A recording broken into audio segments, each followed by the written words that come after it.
All Progressives Congress diaspora helped mobilize support for Bola Tinubu to win the 2023 presidential election. Amidst widespread dissatisfaction with the Tinubu administration's economic policy, Arise News seeks the views of the APC diaspora on the administration's performance. I have Professor Alao in the studio to look at how the Tinubu administration fared in the last 12 months. Good to see you and thanks for your time. I understand it's been a busy 1 year for the president by the APC and the APC in diaspora. But again, first, let's talk about the APC diaspora UK, which you belong to. If given another chance to weigh your support for the president, what would that be this time? We're even going to do even more better. Thanks for having me to begin. Nigeria has that serious umbilical cord with United Kingdom, 10 Downing Street. I mean, whatever happened in Nigeria will have a ripple effect in London. So the politics of London also tied to that of Nigeria, Abuja, if I should use the word, if I should use Abuja, being the capital of the Nigeria. So again, if we have to do it again, we're still going to mobilize, maybe even in tenfold this time around. Against all odds, the man has proven himself. Check out his scorecards. So far, despite the economic downturn, which is not just peculiar to Nigeria, but the world over, I guess he had got the right team that really lubricated the machinery in seeing Nigeria moving forward, winning strong from all spectrum across the spectrums. So I don't even know where to begin. So far, so good. Diaspora UK and the rest of the diaspora are in support of President Bola Ahmed Tinubu. Well, you're in Nigeria at the moment, so otherwise I would have, if we're having this over Zoom, I would have said, Professor Alao, you've lost touch with reality. So now you're here, gauging the cost of living and how people are faring. And I'm quite sure if I go through your phone, there must be a message from someone you know somewhere asking for some kind of support. So how does this go with you? How does it sit with you, knowing full well that just before he came on the saddle, that wasn't the case? Well, I would like to say it's not really peculiar to Nigeria. As you rightly said, UK, everyone is in panic mode when it comes to economic situation. It's not just Nigerian thing. I mean, the cost of living, it has gone high. People are now cutting. Imagine, most of the supermarkets cannot even set up eating during the cold winter.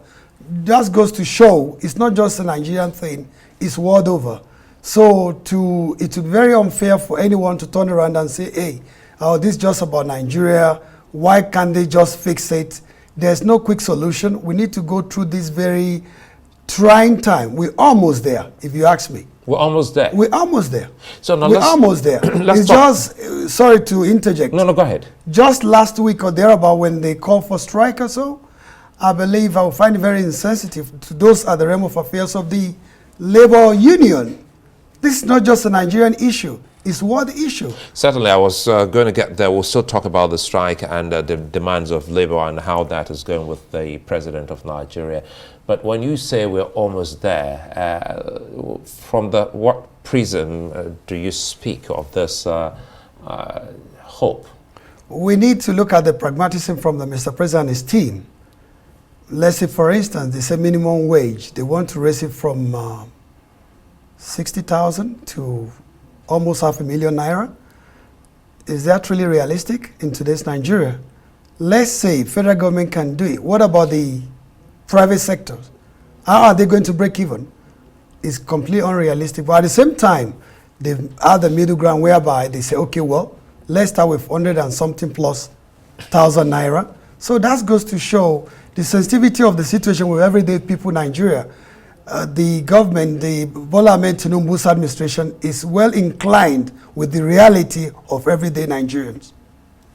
The issues here now, for instance, the economy. When you say the team, if you weren't a member of the APC in diaspora, Okay. Aren't there ministries or agencies you think, well, the president needs to tweak or rejig? Because 1 year down the line is enough for us to know those who are not, who are laggers. So far, I mean, the key sector, oh well, every sector matters. Well, let's look at the area of security. Let's look at area of finance, economy, and infrastructure, so to speak. I mean, we can really see that this change is not just a slogan of Renew Hope. The Renew Hope agenda has been now something of reality. Well, I've been back and forth Nigeria, London, I mean UK. We can see the changes even at the seat of power, Abuja. Constructions, I mean road rehabilitation, which I never thought this could happen in Abuja. Here we are, we can see it. It's there for everyone to see. So I believe it would be very unfair to just say, hey, I don't even have to be APC member. I'm a Nigerian to begin. As everyday Nigeria, I can see for myself. I mean, even a blind person can feel it, or else they detest it. Well, that's for Abuja, but again, you know, the economy is one sore point, which perhaps if you space it more, it might get a sense of understanding by some Nigerians to know that truly there's light, as you said. There's an intervention area of agriculture, security, unlike what we used to have before now. It takes years when incident occur, when someone strikes somewhere, it takes time for them to react. Well, it's a different ball game this time around. We can, it will be very, very unfair, as I keep saying, to say, oh, well, see, they are failing. It's not the best, but we are getting there. We can see the result in the area of economy policy in place, security, agriculture, and again, we mustn't also forget, look at the people in Interland. They're also being catered for. I mean, they're also being factored into the equation of not just the people in, as you mentioned, not just people in Abuja, but nationwide. Again, I would like to also, I mean, infuse it into what I'm trying to say. Yeah.